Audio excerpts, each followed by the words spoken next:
Welcome back, ghouls and goblins. If you remember, we left Matt at the viewport, the storm swirling like it had a mind of its own. And for the first time since landing, the jokes had stopped. The wind carried something almost familiar. A melody, a voice, happy birthday. But nobody knew his birthday. And that's when the storm stopped being just wind. It was listening. It was learning, and it was calling his name. Matt's reflection in the fogged glass, it smiled back at him.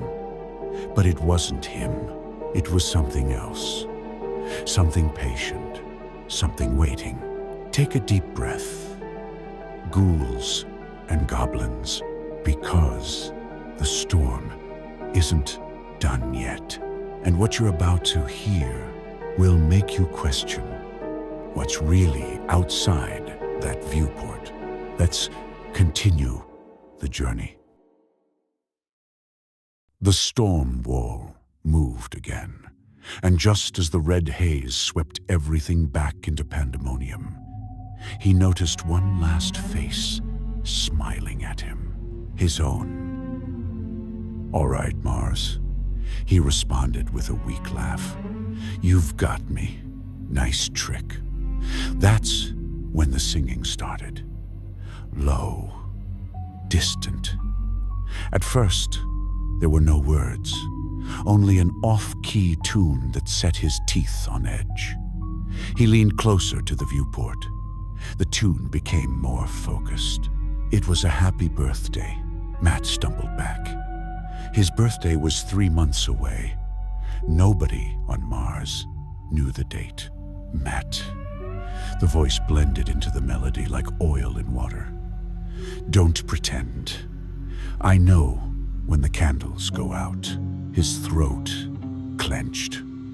For the first time in years, he wanted a drink, not to laugh or celebrate, but to shut out the noise. The viewport was fogged with his own breath as he looked into the storm, wide-eyed. And with a thumping pulse, Matt was without a joke for the first time since landing. He opened his mouth, but nothing came out. The storm wall moved again. And just as the red haze swept everything back into pandemonium, he noticed one last face smiling at him. Eric was the glue. Where Nick flexed and Matt made jokes, Eric mended things. If the habitat creaked under the storm's weight, he was crawling through access panels with a wrench between his teeth. If dawn snapped under strain, Eric was there to support him, hand on his shoulder, voice calm and even.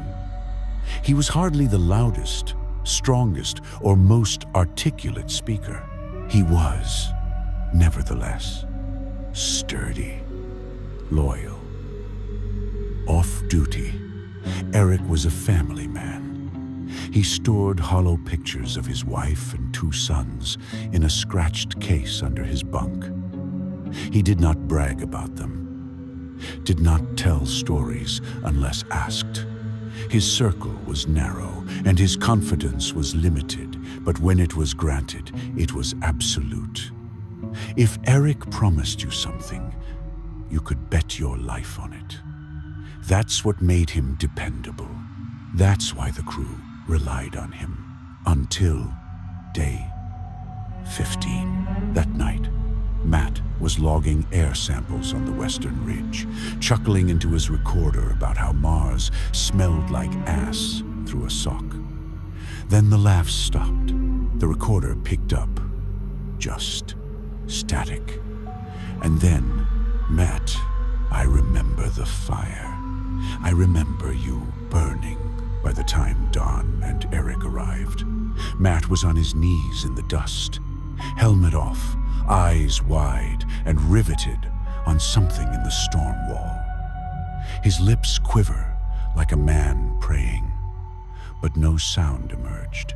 He wasn't returning to base. He was crawling toward the haze. Don froze, but Eric did not. He charged. "Matt, look at me. Look at me." Eric's voice was rough across comms when he tackled him, yanking the larger man back with his harness. Matt thrashed, cursing and pleading to move on, to return home. Then the voice shifted. "Eric, why do you lie? You do not belong here. You are already dead." The ground trembled beneath them, and Don thought the dust itself was alive, breathing, clawing, reaching for Eric's legs.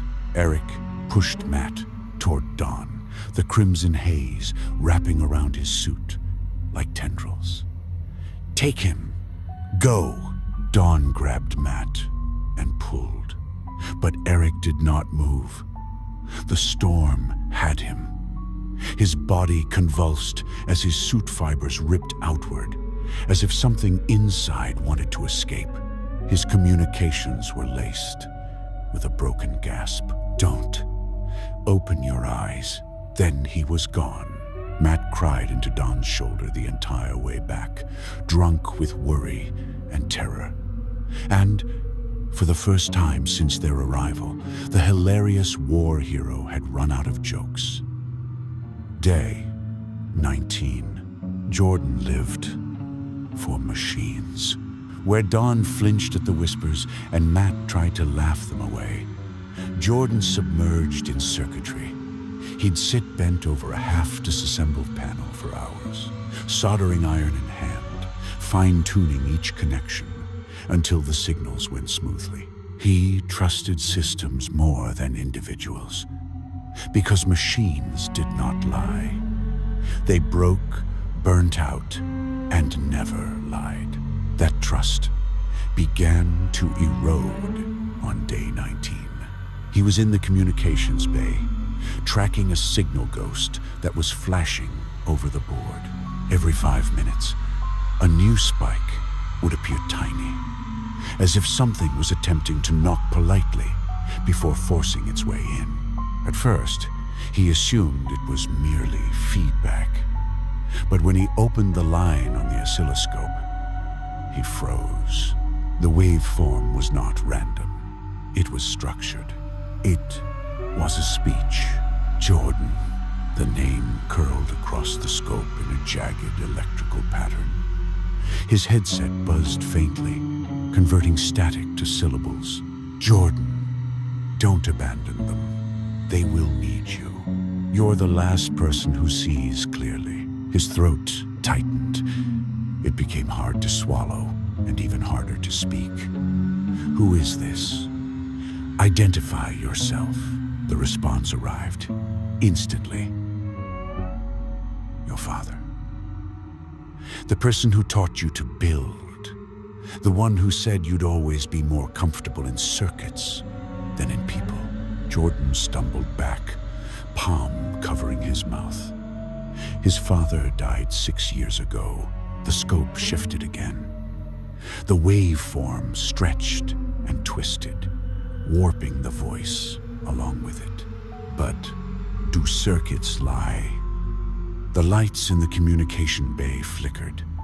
His instruments began to hum, a low and familiar melody rather than their normal mechanical song.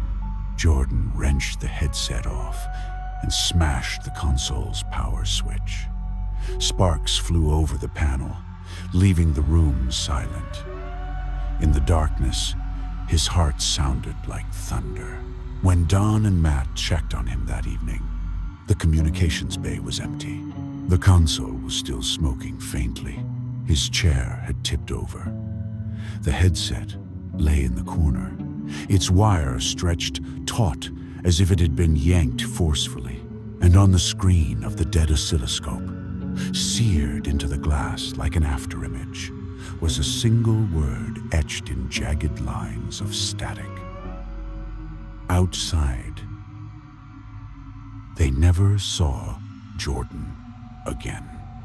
By day 20, the habitat seemed smaller. Jordan was gone.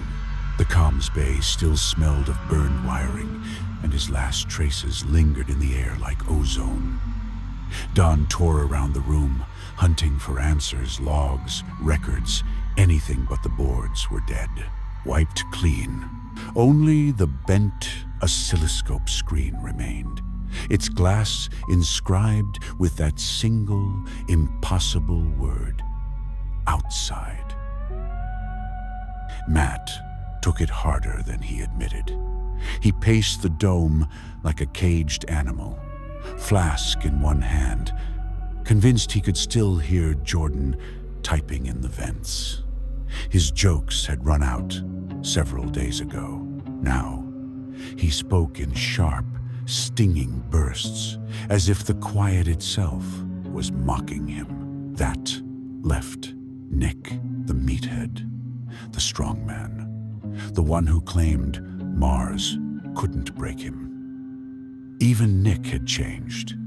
His morning ritual had become distorted. He'd still slam his bucked-up, crank slipknot till the dome rattled, and flex in his tank top in front of the steel, tattoos visible. But Dawn saw how long he stood in the mirror, staring at the mermaid on his arm. The ink had darkened from its previous fun, almost cartoonish tone. Her smile had grown sharper.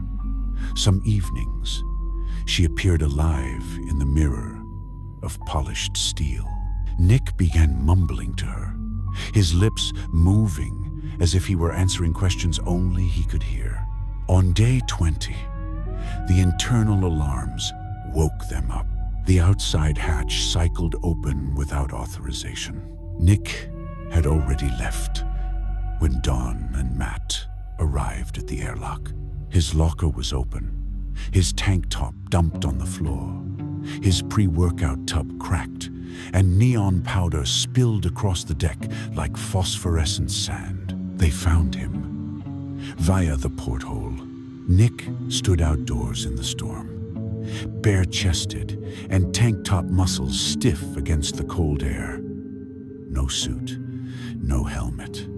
His tattoos flickered faintly in the starlight, and the mermaid's eyes shone like wet pearls. He smiled, crimson grit slipping between his teeth. He walked slowly and purposefully toward the storm. Dawn smashed his fists on the glass. "Nick, get back inside," Matt screamed, almost sobbing. "He doesn't hear you." But Nick did hear something. His head slanted as if he were hearing a voice that no one else could. He nodded once, then again. The storm moved and wrapped around him like an embrace. As his body slid into the dust, Dawn noticed the final detail. 3 words were painstakingly engraved in the sand next to him. "Let me in." Nick fell, and the mermaid on his arm waved.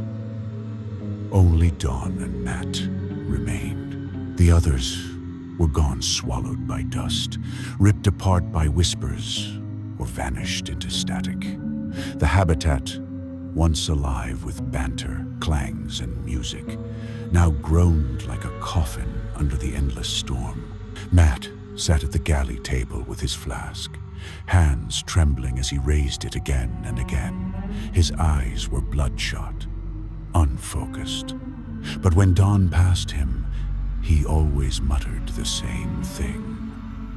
"Eric should have taken me instead."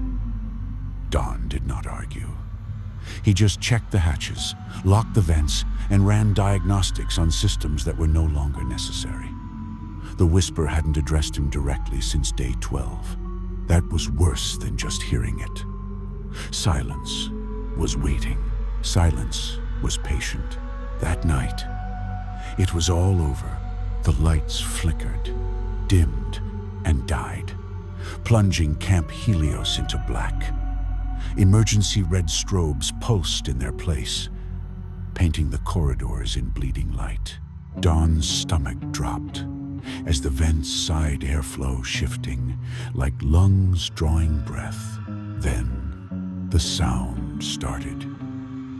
Not in whispers. Not a song. Children are laughing, high-pitched, joyful, wrong. Dawn stopped, his blood flowing cold. The cacophony came from everything at once, including vents, panels, and the steel floor beneath his boots. He heard his girls' voices, bright and sweet. "Daddy, open the door. Daddy, let us in." Matt stumbled into the corridor, flask dangling in his hand. "It's Eric," he muttered, his eyes wide. "He is here. He's telling me to come outside. He needs me." Dawn grabbed him, shoved him against the bulkhead. "That's not Eric. You know that's not Eric." But the laughter only grew louder, echoing inside Dawn's skull until he couldn't breathe. He pressed his palms to his ears. His wife's voice slipped through, soft and warm, exactly as he remembered it. "Come home, Dawn. It's over. Come home." He wanted to. God, he wanted to.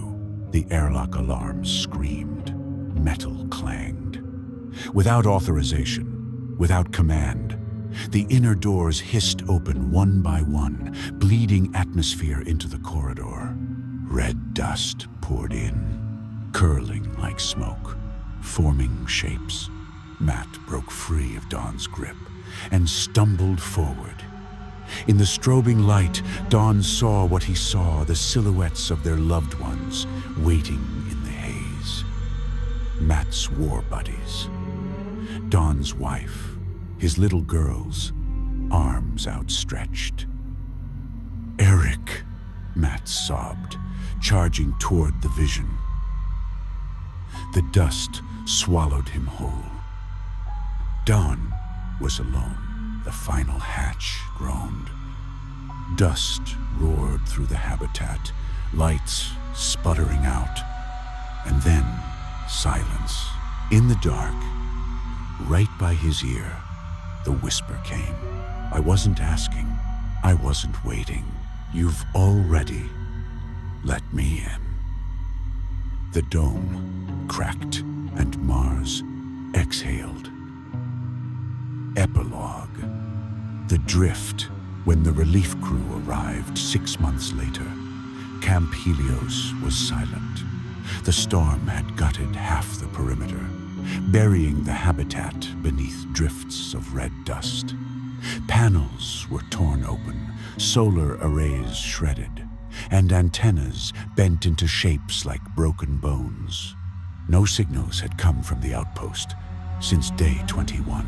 They expected bodies. They expected wreckage. They found neither. The bunks were still made. Tools sat neatly in racks. Even the galley table was set with 2 half-filled cups, as if Dawn and Matt had been mid-conversation when the airlock opened. There were no signs of struggle, no traces of blood, just dust. Every surface coated in fine Martian grit, as if the planet itself had swallowed the crew whole. The logs were gone, every file, every recording wiped clean, all except one, a single audio clip, 6 seconds long, buried deep in the comms system. It was laughter, high-pitched, joyful, childlike, and when the relief commander played it, the men in the control bay swore the laughter came not from the speakers, but from inside the ducts, echoing through the steel like breath. They left within the hour, sealing Camp Helios behind them. No one noticed the small trail of footprints bare, too small for any suit size, leading from the habitat into the storm. The prints did not scatter. They did not fade. They walked forward, steady and deliberate, as if something had been born, something new, something waiting. And that is the end of part 2, Ghouls and Goblins. Mars has taken its due. The storm whispered, the voices called, and the crew of Camp Helios vanished into the red haze. Dawn and Matt, the last to see it, their fate remains a mystery, lost to a storm that isn't just wind, but something alive, patient and hungry.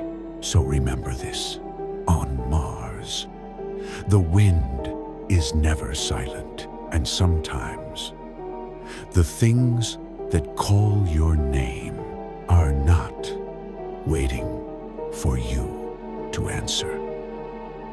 But don't go too far, my friends, because our next journey takes us even closer to the unknown. Prepare yourselves for Hollow Hill, where the ground isn't what it seems, and the shadows, they're waiting.